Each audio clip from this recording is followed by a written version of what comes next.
All right, so today we're going to take a deep dive into something that's pretty fascinating, I think. Yeah, And it's especially relevant for all you UPSC aspirants listening out there. definitely. It touches on themes you might encounter in both the mains and the prelims exams. Absolutely.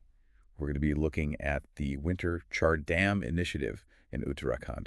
It's a great case study, actually. It shows how something, seemingly straightforward, like extending a pilgrimage season, Mm. can end up touching upon all these really complex issues, Yeah, like sustainable tourism, economic development, right. environmental conservation. For sure. And that's exactly what we're going to try to break down today. Yeah. So, I mean, we all know about the Char Dam, right? Right. The four sacred shrines, Yep. Gangotri, Yeah. Yamunotri, Mm. Kedarnath, and Badrinath, Mm-hmm. high up there in the Garhwal Himalayas. Beautiful. But, traditionally, these sites are only open for pilgrimage from about May to November. Right, because then comes winter. And the heavy snowfall makes them inaccessible. Exactly. That's where the Winter Char Dam comes in. Okay, so tell me more about this. So basically, it's a really neat initiative. The deities from these shrines, they get moved to lower altitude locations for the winter months. So these winter abodes, they stay accessible even when the snow is blanketing those higher reaches. Ah, I see. So could you walk me through this? Where exactly are these winter homes? Sure. And why is this such a big deal? Okay, so Gangotri's deity is moved to Mukhba in Uttarkashi, Okay. while Yamunotri's deity, that one goes to Harsali, Uh-huh. also in Uttarkashi. Okay.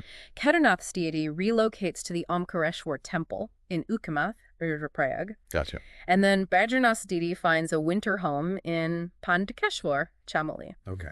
Now, the significance of this, it goes way beyond just, continuing this pilgrimage tradition I year-round. can imagine. I was reading, and it seems like the Char Dam pilgrimage, it contributes a ton to Uttarakhand's economy, right? Oh, yeah, absolutely. Huge. The Charnam Yatra, as they call it brings in over Ajans 200 crore daily during the operational season. Wow. So that's like over 2 billion rupees Every day. every day. Just think about, just imagine the potential economic impact if you extend that through the winter months. That's amazing. So the Winter Char Dam, this could be a real game changer for Yeah. Uttarakhand's economy. Yeah. And it seems like the state government's really trying to make Uttarakhand a year-round destination. Oh, yeah, definitely. They're trying to leverage what they call sun tourism. Yeah. Sun tourism. Have you heard about this? I have. I've been reading up on that. Isn't that based on the idea that while, like the rest of North India, it's choked with smog during the winters, Uttarakhand has these clear skies and fresh mountain air, Yes. positioning the state as a perfect escape for those who just want to soak up some winter sun. Exactly. And it seems to be working. Because as of December 30th, 2024, already over 15,000 pilgrims have visited the winter shrines. The Omkareshwar temple in Ukamath, the Kedarnath's winter abode, that's most popular, with over 6,000 visitors. Oh, that's really impressive. But this all, it kind of raises some questions for me, especially from an environmental perspective, like increasing the footfall, even in the winter months. Yeah. I can't imagine that's good for these fragile ecosystems. Yeah, you're right. There are concerns about the potential for damage, for sure. One of the big worries is the impact on the infrastructure and on the ecosystems, which are already so fragile, like increased traffic, waste generation, resource consumption. It could all take its toll. I imagine it's not just the environment, though. What about the wildlife? Exactly. Winter is when a lot of the animals, including some, rare and threatened species, they come down to lower altitudes. Right. Looking for food and water. And if you suddenly increase the human activity in these areas, it can be really disruptive to their habitats and migration patterns. And we can't forget about the safety hazards, Right. Winter in the Himalayas, that means treacherous terrain, unpredictable weather, Of course. limited access to emergency services. Yeah, it sounds like a real balancing act, Mhm. trying to boost the economy and provide access to these sacred sites, Yeah. but at the same time, making sure that the pilgrims are safe and that these environments are protected. Mm-hmm.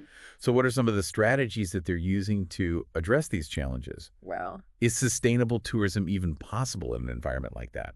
it's a tough question. Yeah. There's no easy answers, Right. but I do believe that sustainable tourism is achievable. Okay. And it all starts with really understanding the carrying capacity of the region. Varying capacity. Yeah. So that refers to the maximum number of visitors an area can support without, causing irreversible ecological damage. So it's about figuring out those limits of sustainable use. So it's like setting a cap on the number of pilgrims Yeah, in order to protect the environment. yeah. Is that something that they're considering for the winter Char Dam? Oh, absolutely. In fact, the National Green Tribunal has instructed the Uttarakhand government to conduct a carrying capacity assessment Wow. for the entire Char Dam circuit. The whole thing. Yeah, and they've even brought in experts from the Wildlife Institute of India Okay. to study the issue and give recommendations. That's good to hear. Yeah, But, focusing on limiting the number of visitors, that's only one part of it, right? right. What about the economic benefits that we talked about earlier? Yeah. How can we make sure that this Winter Char Dam initiative is actually benefiting local communities? Right. And it's not just lining the pockets of large corporations. Well, that's where things get really interesting and where we can connect this to, concepts that are relevant for UPSC aspirants. Yeah. It's not just about attracting more tourists. It's about creating a model of tourism that is inclusive and sustainable. So how do we do that? Well, for starters, I think we need to move beyond that traditional model of tourism that often focuses solely on hotels and infrastructure. Yeah. We need to empower local communities Right. to play a more active role in shaping the industry. Can you give me some examples of what that would look like? Sure, think about promoting homestays Okay. run by local families, encouraging the sale of locally produced handicrafts, developing ecotourism initiatives like guided nature walks or treks led by local guides. Yeah. It's about shifting the focus to experiences that are authentic, sustainable, and, directly benefit the people who live in these mountains. Right. Those are great examples. But realistically, wouldn't that require a pretty big shift in mindset? It would. How do we overcome the potential for exploitation and make sure that the tourism revenue is actually reaching the people who need it most? Yeah, you're right. It's not a simple fix. It requires a multi-pronged approach that involves collaboration, transparency, and a commitment to empowering local communities. This could involve things like, establishing community-owned tourism cooperatives, providing training and resources to locals in things like, hospitality and sustainable practices, and implementing fair trade practices to make sure there's an equitable distribution of benefits. Right. And I imagine there are also challenges in terms of infrastructure and accessibility, especially in the winter. Oh, for sure. How do we make sure that the Winter Char Dam is accessible to a wider range of visitors, but also minimize the impact on the environment? It's a tough one. You have to find that balance. Yeah. One solution could be investing in sustainable transportation options, like Really? electric buses or shared taxis that can help reduce emissions and minimize traffic congestion. It could also mean promoting responsible trekking practices, encouraging the use of eco-friendly accommodation, and really good waste management strategies that are designed for winter conditions. Yeah, it sounds like the key here is really adopting a holistic approach It is. that integrates environmental protection, economic development, and social equity. Exactly. And this is where the whole concept of sustainable development comes into play, Right. which is, a really crucial theme in the UPSC syllabus. Of course. The Winter Char Dam Initiative is actually a perfect case study Yeah. to analyze the complexities of balancing development goals with environmental considerations. Yeah, it's something that UPSC aspirants should definitely look into. They should. Thinking about this from an exam perspective, Yeah. there could be essay questions about, the challenges of implementing sustainable tourism in these ecologically sensitive zones. For sure. Or maybe questions about the socioeconomic impact of initiatives like the Winter Char Dam on local communities. Absolutely. And don't forget about the geographical aspects. Right. The unique topography and climate of the Himalayas play a huge role in shaping these challenges and solutions. Right.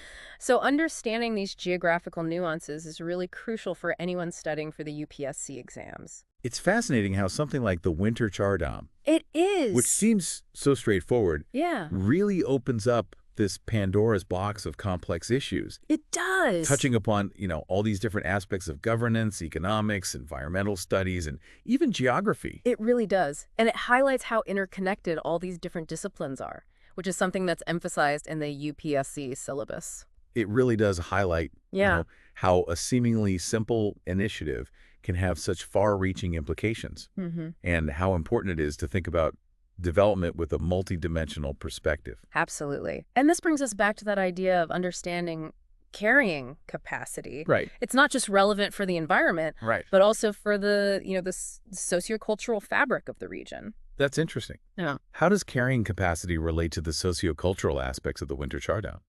Well, think about it. When you have a big influx of tourists, Yeah. it's bound to influence local traditions, customs, even the spiritual atmosphere of the pilgrimage sites. So we have to think about how much cultural interaction is sustainable.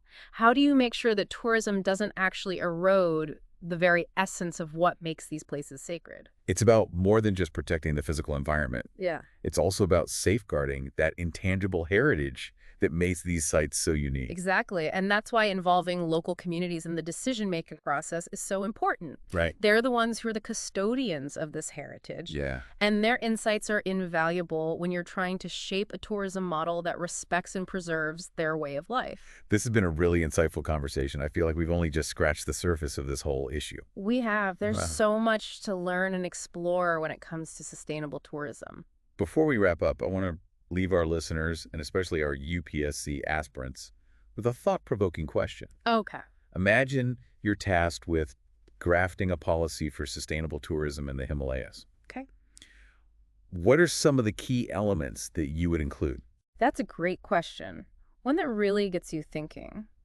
I would say some of the key things to think about are community participation, environmental impact assessments, responsible waste management, Yeah. promoting local businesses, and of course, a really thorough understanding of the carrying capacity of the region. And we can't forget about the importance of continuous monitoring and adaptation, right? We have to be constantly evaluating these strategies. Yes. And making adjustments as needed. Absolutely. Sustainable tourism isn't a one-size-fits-all solution. Right. It takes, ongoing engagement and a willingness to learn and adapt. This deep dive has been packed with insights.